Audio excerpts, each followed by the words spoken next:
We have some breaking news developing at that protest in Melbourne. Let's cross live now to Christina Hearn, who is down there among it all. Chris, there are clashes happening where you are right now. It looks very heated. Yeah, as you can see, Sarah, the protesters have just left the convention centre. They're trying to block a major intersection, and police, the mounted branch, are trying to stop it. Now, you can see the protesters, sorry about that, the protesters are have actually been trying to stop the horses. That's caused quite heated clashes with protesters. As you can see now, the mounted branch seems to be quite outnumbered by these protesters. They moved around from the front to the back to try and stop people entering the expo. Once they did that, they've now moved around the back and they've been stopped to try and stop. Sorry about that. It's obviously quite a dynamic situation. I do apologise for any language that might get through. We'll just bring you over back to the mounted branch, because that's what protesters are. Tell the truth. Sorry, someone just. I'm okay. I'm all right. Sorry, someone just tried to grab my microphone. I'm okay. As you can see, the mounted branch are now moving off, trying to stop protesters once again from entering the main road. But it's certainly been quite a heated clash. We've seen police actually being pelted with projectiles. Some have actually grabbed the reins of the horses, trying to stop them and pull them back. And obviously police got out their batons and were actually clashing with protesters, trying to stop that. Now they're moving to this main intersection. So in fact, police have failed in their bid to stop the protesters actually moving into this main intersection. They've now gone around the back of them. But just to give anyone an idea, in Melbourne, this is one of the main intersections at the back of the convention centre. This is going to cause absolute traffic chaos as they block this entrance. So obviously police tried to stop this happening. That led to quite heated clashes. And now, as you can see, protesters have got their way and they're actually in the middle of this intersection. Of course, sorry mate, their main objective, of course, is to try and disrupt the military expo that's taking place in the convention centre at the moment. Police were prepared when they arrived this morning. They'd actually blocked off all of Clarendon Street. So protesters were wrong-footed. They had to regroup, and that's why they've come around the back and then come to this intersection. Now, it seems to have just settled down a little bit from those quite heated clashes we just saw before, as protesters really targeted the horses there of the mounted branch. Now they've achieved their goal, the protesters, by forcing their way through. I'm just going to get Kane to flick the camera around to see the traffic there. Look, as you can see, the traffic has already started to build up in all directions. This is a major intersection. It's unclear how long these protesters are going to be here. This is a very dynamic situation, but they have promised to really disrupt this military expo that's going on at the moment. I have to tell you, police do have extra powers. They have extra powers under the Terrorism Act, so they can actually stop and search any vehicle, and they can actually demand anyone with face coverings to have that removed. But at the moment, I'll just take you around here. Actually, if Kane can follow me around here.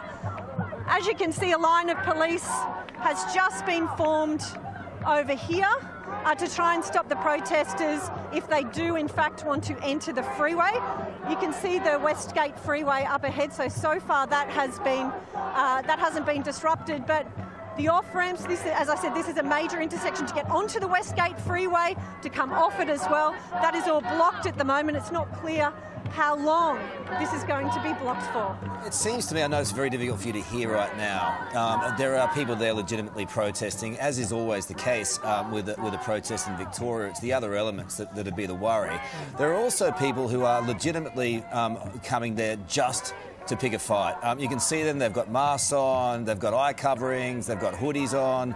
I mean, they're the people for police. And as you rightly point out, this thing can move really quickly in different directions. So is it clear what is going to happen today with those rogue elements of that protest group? Carl, you're exactly right. These are about 50 activist groups that have joined together. Just move over here as something seems to be happening over here. But it's the pro-Palestinian protesters, it's Extinction Rebellion, and a lot of these professional protesters, they know what to do. They're very organised. As I said, we're at the back of the exhibition centre. The advice came through from one of the leaders of the protest that they're all going to rush this intersection. I have to say, police were ready. They were there with the mounted branch to stop them doing this, but we might still have some vision to show you. It got really heated. The protesters took on the horses. It's the only way I can describe it. Basically grabbing the reins of the horses, pulling it back to allow the protesters through. There is always rogue elements of protest. Of course, there's a large number of these protesters that want it to be peaceful, that don't want any violence at all, but there's always those elements that you can't control. As I said, at the moment things have settled down from the heated clash we saw earlier, but I mean, this is quite remarkable scenes, if I can put it that way. Look at this line of police here. This is the major on-ramp to the M1. That's blocked off. And then, of course, the exit ramp from the West Gate. If I can just pan Kane over to the right there, all those cars blocked off. So mission accomplished for the protesters right now after they were wrong-footed by the police this morning. But as I said, things were quite peaceful before, but you could feel it building. And then obviously they rushed into this intersection, and that's when we saw the clashes with police. They have been throwing projectiles at police, tomatoes, other things like that. And they were successful in actually stopping some military personnel actually enter the convention centre. As you can imagine, they're all in their uniforms. It just got too dangerous for them to do so. They might be going in another entrance. They certainly stopped going in that back entrance while we were there. So things have settled down for now, but we're in this main intersection at the back of the convention centre, just under the Westgate Freeway. The police are just moving in now. I'm not sure what they just moved the line in a little bit further. They're certainly not rushing into the protesters again. Here we go. And I can just see at the back, actually, the riot squad seem to have arrived as well. So right at the back of the mounted branch, I'm not sure if Kane can get that. It seems that they've brought in some reinforcements, some riot squads around. We just got some signs, some protesters going in the way of that at the moment. But certainly police are prepared. I mean, the government gave them an extra $10 to $15 million just for this protest, so that they would have the extra resources. 1,800 extra police brought in, both from regional and interstate. And Kane, if we can just show. There you go, just show that way. So police have moved that line in a little bit, and they've obviously got the mounted branch just to the right, and then just behind the mounted branch, the riot squad have been brought in as well, because I think if we're going to have any more of those clashes, the riot squad won't hesitate in moving in, because it was quite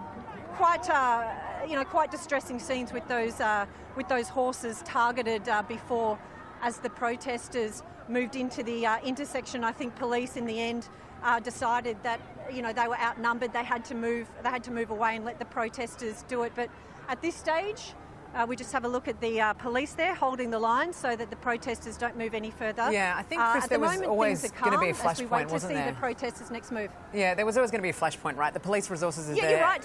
And I think that you wonder, though, what the point of this was, right? If those who were supposed to attend this conference aren't even able to get into the building, this was always going to happen. Why go ahead with it, and why give these people more oxygen? Everyone has a right to protest, but what we're seeing now is more disruption than anything else. Yeah, that's right, Sarah. I mean, the police do have ways of getting those into the expo. As I said, they blocked off Clarendon Street, so there is a clear path for anyone to come through the Crown Casino through into the exhibition. The goal of these protesters, I'll just bring you over closer to the mounted branch. The goal of these protesters, obviously, is to have this Defence Expo never come to Melbourne again. It is the protest capital. That is the tag that we've got here in Melbourne.